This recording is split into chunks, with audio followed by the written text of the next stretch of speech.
FC Dallas wraps up the first half of the season on the road Wednesday night against the Portland Timbers. Can Fabinho keep up his good form?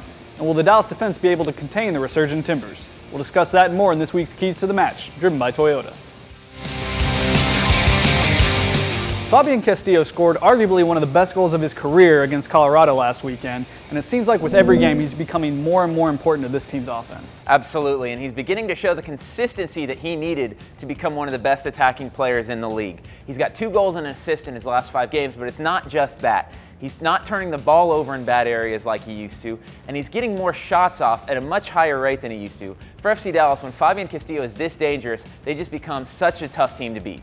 Obviously, this is going to be an intense Western Conference matchup, but after FC Dallas broke their winless streak last weekend, it's got to take a little bit of the weight off their shoulders as they head into this final match before the World Cup break. Yeah, and you could see the relief on the players' faces after the game. You definitely didn't want to head into Wednesday's match with that added pressure, and having the monkey off their back for FC Dallas will allow them to play much looser in Portland with nothing to lose. And a result for FC Dallas on Wednesday would be huge with the next 2 weeks off.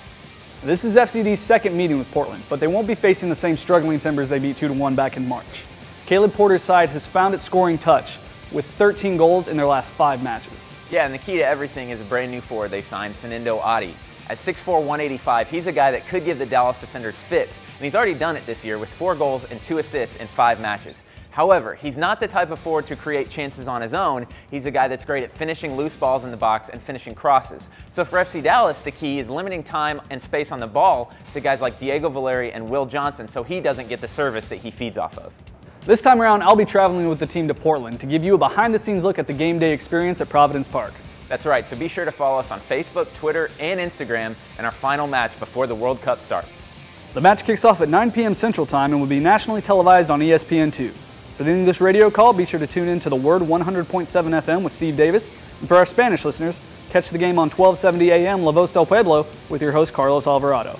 That does it for us this week. For the Keys to the Match driven by Toyota, I'm Scott Brown. And I'm Daniel Robertson. We'll see you after the World Cup break.